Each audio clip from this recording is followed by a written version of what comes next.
Guys, welcome to my channel good sat coaching classes. I am guys guys आज के video में DEC की 3 जो क्लास है वो कवर करेंगे। डीईसी 3 की जो एग्ज़ाम है वो आपका 31 दिसंबर को होने वाला है और सीरीज हमारी स्टार्ट हो चुकी है। पहली 2 क्लासेस अपलोड हो चुकी है और आज हम तीसरी क्लास देखेंगे। तो इसमें थोड़ी सी थ्योरी और एमसीक्यूज कवर करेंगे।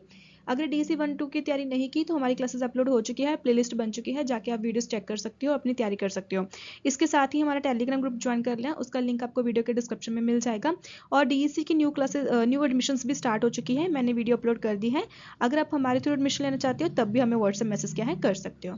तो देखिए, इसमें हमने जो कल हमने रीड किया था chapter children with special needs. जो बच्चे होते हैं जिनको कोई ना कोई प्रॉब्लम होती है, उनको पढ़ाने के लिए स्पेशल जो माहौल है, जो स्पेशल नीड्स प्रोवाइड की जाती है, उसका पार्ट ये 2 है।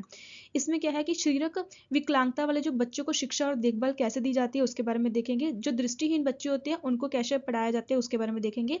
मानसिक रूप में बंद बच्चों की देखभाल कैसे होती है, व्यवहार और भावनात्मक समस्याओं से निपटारा कैसे किया जाता है, विशेष बच्चों के लिए सहायक उपकरण कौन कौन से होते हैं, समाज में समावेश या संवेदनशीलता बढ़ाने के उपाय क्या होते हैं, विशेष बच्चों के लिए सरकारी एवं सामाजिक संस्थाएं क्या होती हैं।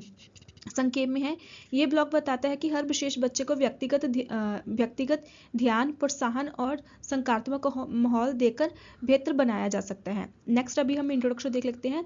हर बच्चा अपनी क्षमता और गति के अनुसार सीखता है। विशेष आवश्यकता वाले जो बच्चे भी उचित देखभाल, मार्गदर्शन और सहयोग मिलने पर सामान्य बच्चों की तरह जीवन में आगे बढ़ सकते हैं। इस ब्लॉग में ऐसे बच्चों की शिक्षा, देखभाल, सहायक साधन और समाज में समावेश पर ध्यान दिया जाता है। नेक्स्ट है हमारा शारीरिक विकलांगता वाले बच्चे की शिक्षा और देखभाल क्या है। शारीरिक विकलांगता वाले जो स्टूडेंट्स होते हैं वाले बच्चों को चलने फिरने, पकड़ने या दैनिक कार्य करने में कठिनाई होती है। ऐसे बच्चों को पढ़ाने और उनकी मदद करने में शिक्षक का विशेष ध्यान आवश्यक है। देखभाल और शिक्षक के सुझाव क्या रहेंगे। कक्षा में बैठने की व्यवस्था सुविधाजनक हो, फर्नीचर, टेबल, कुर्सियों बच्चों की जरूरत के अनुसार होने चाहिए। उनके लिए रैंप और रेलिंग के लिए व्यवस्था हो, जिनको प्रॉब्लम है उनके लिए रैंप भी बनवाना चाहिए। किताबों और सामग्री को ऐसे स्थान पर रखें जहां वह आसानी से पहुंच सके। सहयोग और प्रोत्साहन देकर आत्मविश्वास बच्चों का बढ़ाना चाहिए ताकि वो भी नॉर्मल बच्चों की तरह सीख पाएं। दृष्टिबाधित बच्चों के लिए शिक्षक की जो विधियां कौन कौन सी होती हैं। इसमें क्या है कि बच्चे आंशिक या पूर्ण रूप में नहीं देख पाते, उनके लिए स्पष्ट श्रवण अनुभव आधारित शिक्षा सबसे उपयुक्त होती है। इसमें क्या है, जैसे वेल लिपि के माध्यम से बच्चों को पढ़ा सकते हैं आप, ठीक है। ऑडियो टेप के रिगार्डिंग स्पष्ट चार्ट और मॉडल्स के उपयोग के जरिए पढ़ा सकते हो। ऑरल क्लासेस के जरिए आप उनको पढ़ा सकते हो। कक्षा में आवाज और दिशा स्पष्ट रखें ताकि उनको भ्रम ना हो और उनको कुछ समझ ना आए, तो वो इजिली उसी मेथड का आप यूज करो जो उनको भी समझ आ सके। भावनात्मक रूप में सहयोग दें और आत्मविश्वास बढ़ाएं ताकि वो भी नॉर्मल बच्चों की तरह आगे बढ़े और पढ़ें। उसके बाद हम देखते हैं टीचिंग मेथड्स ऑफ हियरिंग। जिनको सुनने में प्रॉब्लम आती है उन बच्चों के लिए टीचिंग मेथड कौन से होने चाहिए। उन बच्चों के लिए जो आसानी जो विधिज होती है, सांकेतिक भाषा का प्रयोग कर सकते हैं, जो साइन लैंग्वेज होती है उसका प्रयोग कर सकते हैं। शिक्षक का चेहरा स्पष्ट दिखे ताकि बच्चा होठों से पढ़ सके। चित्र, चार्ट, फ्लैश कार्ड, वीडियो के उपयोग से वो पढ़ सकता है। हेयरिंग ऐड का उपयोग करने में सहायता मिलेगी, बच्चे की अपनी बात व्यक्त करने के लिए प्रेरित उनको करे। उनको मीनिंग साइन लैंग्वेज के साथ भी उनसे बात कर सकते हैं। मानसिक रूप से मंद बच्चों की देखभाल कैसे की जा सकती है। इसमें क्या है, वह बच्चे का बौद्धिक स्तर सामान्य से कम होता है, वह धीरे धीरे सीखते हैं और दैनिक कार्य में अधिक सहयोग की आवश्यकता होती है। देखभाल में सुझाव क्या है, सरल और दोहराने वाली शिक्षा दें, चित्रों और वस्तुओं की मदद से सिखाएं, प्रत्येक छोटे कार्य पर प्रशंसा करें, नियमित दिनचर्या बनाएं, बच्चे की गति के अनुसार सिखाएं, जल्दबाजी ना करें।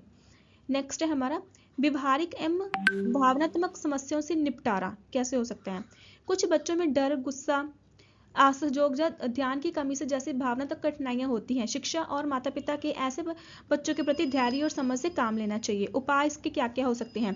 बच्चों की भावनाओं को समझे, डांटे नहीं, प्यार और स्नेह से संवाद करें, सकारात्मक व्यवहार पर प्रशंसा करें, खेल, चित्रकारी, कहानी से भावना व्यक्त करने का अवसर दें। आवश्यकता हो तो आप काउंसलिंग दे सकते हैं, जो कि हम उनको मार्गदर्शन दे सकते हैं। यहाँ पे ये वर्ड्स मुझे समझ नहीं आया तो काउंसलिंग आप यूज कर सकते हो, काउंसलर की मदद ले सकते हैं, या फिर आप मीनिंग उनको एज एक काउंसलर भी हायर करके दे सकते हैं। काउंसलर क्या होता है, जो कि उनको उनकी लैंग्वेज के माध्यम से उनको अच्छी बेहतर तरीके से समझा सकता है। सहायक उपकरण क्या है, जैसे मीनिंग एड्स एंड अपने को स्पेशल चिल्ड्रंस के लिए क्या क्या हो सकता है। विशेष बच्चों के लिए कुछ सहायक साधन बनाए गए हैं जो उन्हें जो उनकी दैनिक कार्य है उनकी शिक्षा में मदद करते हैं। प्रकार क्या क्या है, जैसे कि शारीरिक विकलांग लिए, ठीक है, व्हील चेयर बनाई गई है, या फिर मीनिंग उसके रिगार्डिंग ही जो भी व्हील चेयर के हेल्प करता है, टायर सर्किल बोल सकते हो आप उनको, ठीक है। उसके बाद है जो कि दृष्टिहीन होते हैं, जिनको दिखाई नहीं देता, उनके लिए बेल किताबी है, स्पर्श चार्ट होते हैं, टेप रिकॉर्डर होते हैं। हेयरिंग के रिगार्डिंग जिनको हेयरिंग की प्रॉब्लम होती है उनके लिए आप उनको साइन लैंग्वेज में पढ़ा सकते हो, जो कि हम सांकेतिक भाषा बोल सकते हैं। मानसिक मदद के लिए चित्र कार्ड हो गया, पजल गेम हो गया, रंगीन ब्लॉक्स हो गए, उनके माध्यम से आप उनको पढ़ा सकते हो और उनको मोटिवेट कर सकते हो। और वो उनके अगर आप मोटिवेट करते हो तो वो आत्मविश्वासी होते हैं और अपनी जो स्टडी है वो अच्छे से करते हैं। समाज में समावेश और संवेदनशीलता बढ़ाने के उपाय कौन से होते हैं। इसमें क्या है कि समावेश का अर्थ है कि सभी बच्चों को एक समान अवसर देना, चाहे वह सामान्य हो या विशेष हो। इसके उपाय क्या है, समाज में जागरूकता फैलानी चाहिए, समाज में जागरूकता अभियान चलाना चाहिए, विद्यालयों में समावेशी शिक्षा अपनाना, जैसे समावेशी कि सबको समान अवसर देना, शिक्षकों और अभिभावकों के लिए प्रशिक्षण कार्यक्रम करवाना चाहिए, बच्चों को समानता और सहयोग में मूल्य सिखाना चाहिए, मीडिया और समुदाय के माध्यम से सकारात्मक जो दृष्टिकोण है उसको फैलाना चाहिए, उसके बारे में बताना चाहिए, ताकि सभी बच्चे मीनिंग एक साथ जो एजुकेशन है वो ले सकें। अभी से इसका जो नेक्स्ट पॉइंट है वो है विशेष बच्चों के लिए सरकारी और सामाजिक संस्थाएं जो है, जैसे गवर्नमेंट और सोशल ऑर्गेनाइजेशंस जो है, जैसे RCI है, NIVH है, NIHH है, NIMH है, ICDS, इसके बारे में आपको पता ही है, और NGO है, तो इसके बारे में आप अच्छे से रीड आउट कर सकते हो।